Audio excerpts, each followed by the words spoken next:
The Vexery War Council gathered in the command chamber of their flagship. Their scales gleamed under the dim blue lights as they watched holographic projections of the human colonies scattered. Across the Orion Arm, Supreme Commander Crixel stood at the center of the room. His four eyes scanned the tactical display with cold satisfaction. The humans had spread themselves too thin. Their settlements dotted dozens of star systems. Their fleet was divided. Their resources were stretched across impossible distances. "We strike in 3 rotations," Crixel announced. His voice carried the certainty of a predator who had cornered weak prey. "The humans have no central command structure capable of responding to simultaneous attacks. We hit their outer colonies first, cut their supply lines, destroy their shipyards. Within 2 standard months, their entire civilization will collapse." The other commanders clicked their mandibles in agreement. They had studied the humans for decades. They understood their technology. They knew their weaknesses. The human ships were slower than Vexery vessels. Their weapons had shorter range. Their armor was thinner. Every calculation pointed to the same conclusion. This war would be quick. The humans would break before they could mount any real defense. What the Vexery did not understand was that humans had studied them too. And humans had learned something the Vexery never considered worth learning. Humans had learned patience. Admiral Helena Cross stood on the bridge of the Imperial flagship Endurance. She was 63 years old. Her hair had turned gray during her 40 years of service. She had fought in 3 conflicts before this one. She had lost ships. She had lost friends. She had learned that the species which won the first battle rarely won the last one. "They're moving," her tactical officer reported. "Vexery strike fleets are advancing on our outer colonies. Estimated arrival in 16 hours. Helena nodded slowly. She did not panic. She did not rush to give orders. She simply looked at the star map and saw what the Vexery could not see. They saw scattered colonies waiting to be destroyed. She saw bait. "Order the colonial defense forces to evacuate all civilians," she said calmly. "Pull back all military assets to the secondary positions. Let them take the empty shells." Her officers exchanged uncertain glances. They had trained for years to defend every inch of human space. The idea of surrendering territory without a fight went against everything they believed. But Helena had spent 3 decades preparing for exactly this moment. She had convinced the Imperial Council to build hidden shipyards deep in asteroid fields. She had ordered supply caches buried on moons across 50 systems. She had constructed communication relays that looked like debris floating in empty space. The humans were not unprepared. They were simply prepared for a different kind of war. The Vexery first wave hit the outer colonies exactly as planned. Their ships emerged from hyperspace with weapons hot. They expected desperate human defenders trying to protect their homes. Instead, they found abandoned stations and empty cities. The humans had vanished like ghosts. Commander Crixel received the reports with growing confusion. Victory after victory arrived on his display. Colony after colony fell without resistance. His forces captured hundreds of planets in the first week. They destroyed shipyards that were already stripped of equipment. They conquered cities that had been emptied of people. "Where are they?" he demanded. "Where is their fleet?" No one could answer. The humans had simply disappeared. 3 weeks into the invasion, the Vexery supply line stretched across 200 light years. Their ships needed fuel. Their soldiers needed food. Their weapons needed ammunition. They had planned for a quick war. They had brought supplies for 2 months of intense combat. Instead, they found themselves occupying territory that offered nothing useful. The humans had taken everything when they left. The first ambush came at Relay Station Gamma. A Vexery supply convoy jumped into the system expecting a routine stop. 20 human destroyers emerged from the shadow of a gas giant. They struck fast and hard. They targeted engines and cargo bays. They disabled the convoy in 40 minutes. Then they vanished back into the darkness before reinforcements could arrive. The supplies meant for the Vexery front lines drifted dead in space. Admiral Cross received the report with quiet satisfaction.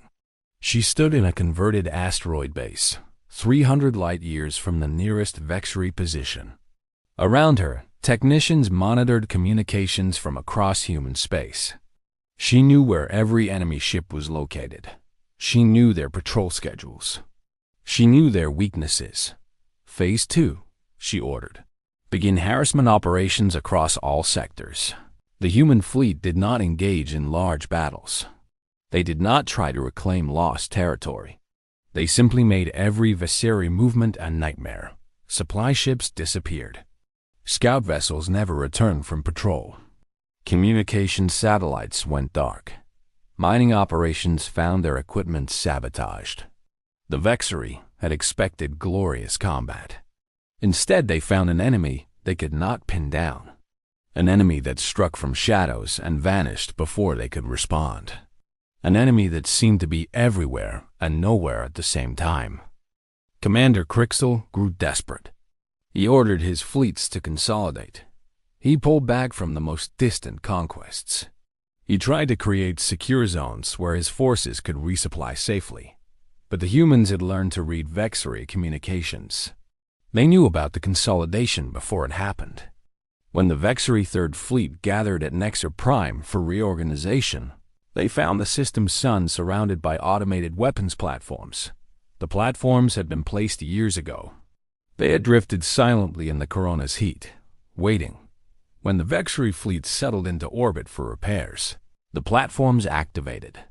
The Third Fleet lost 40% of its combat capacity in 6 hours. The survivors limped back toward Vexery space. They never reached home. Human stealth ships found them in transit. The Vexery vessels were damaged and low on power. They could not run. They could not fight effectively. The human ships took them apart piece by piece. They did not destroy the Vexery crews. They captured them. They sent recordings back to the Vexery homeworld. Recordings of proud warriors surrendering to an enemy they had called weak. The war entered its 4th month. The Vexery had won every major engagement. They controlled more territory than ever before in their history. And they were losing. Their economy strained under the weight of occupation. They did not have enough soldiers to garrison every world they had taken. They did not have enough ships to protect every supply route.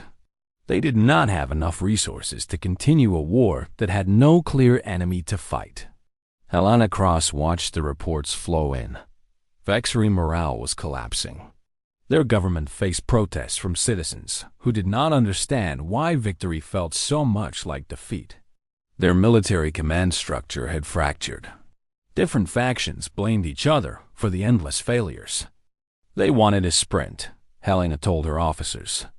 We gave them a marathon. The Vexery sued for peace 6 months into the war. They offered to return every conquered colony. They offered to pay reparations for the damage they had caused. They offered trade agreements and non-aggression pacts. They offered everything the humans wanted and more. But Admiral Cross was not interested in simply returning to the status quo. The humans had not fought this war to survive. They had fought this war to win. Unacceptable, she replied to the Vexery negotiators. You began this conflict. You invaded our space. You forced our people to flee their homes. We will not accept peace until we have guarantees that this will never happen again. The negotiations continued for 3 more months. During those months, the human fleet continued its operations. They did not attack Vexery civilians. They did not target non-military infrastructure. They simply made it impossible for the Vexery military to function. Every ship that tried to leave Vexery space was intercepted. Every fleet that assembled was scattered before it could form. Every commander who showed competence was specifically targeted for removal. The human intelligence network had grown deep roots in Vexery society. They knew about decisions before the Vexery commanders themselves. The final treaty gave humanity everything it demanded. The Vexery surrendered 30% of their fleet. They agreed to inspections of their remaining military facilities. They paid reparations that would take generations to complete. They signed agreements that limited their expansion and restricted their weapons development. Commander Crixel watched the signing ceremony from his cell. He had been captured during the final human offensive. He had expected to die in battle. Instead, he found himself a prisoner of an enemy he still did not understand. A human officer visited him the day after the treaty was signed. She was young, probably born after the war began. She carried herself with the confidence of someone who had never known defeat. "How did you do it?" Crixel asked. He needed to understand. His entire worldview had collapsed. Every certainty he had held about warfare and strategy had proven wrong. The officer smiled slightly. "You planned for the war you wanted to fight. We planned for the war you would force us to fight. You prepared for weeks of combat.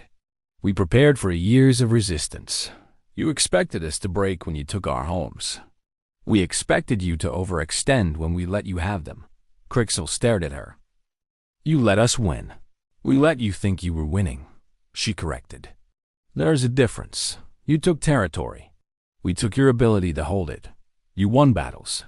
We won the capacity to keep fighting. You spent your strength trying to destroy us. We spent our patience waiting for you to exhaust yourself." She left him alone with his thoughts. He sat in silence for a long time. He had entered this war believing the humans were inferior, slower, weaker, less intelligent. He had learned that speed and strength meant nothing against an enemy willing to sacrifice everything for final victory. The humans had not fought like prey trying to escape. They had fought like hunters willing to wait years for their moment. They had allowed the Vexery to believe they were winning while quietly building the instruments of their defeat. Every retreat had been calculated. Every ambush had been planned months in advance. Every sacrifice had served a greater purpose. Admiral Helena Cross retired 3 years after the war ended. She returned to Earth for the first time in decades. She walked through cities that had never seen combat. She spoke to children who would grow up never fearing the Vexery. She had given them that peace. Her fleet had given them that future. She died at 91 years old, surrounded by 3 generations of family. Her funeral was attended by millions. Her tactics were studied at every military academy in human space. Her name became synonymous with patience and strategic vision. The Vexery recovered eventually. They rebuilt their fleet and their economy.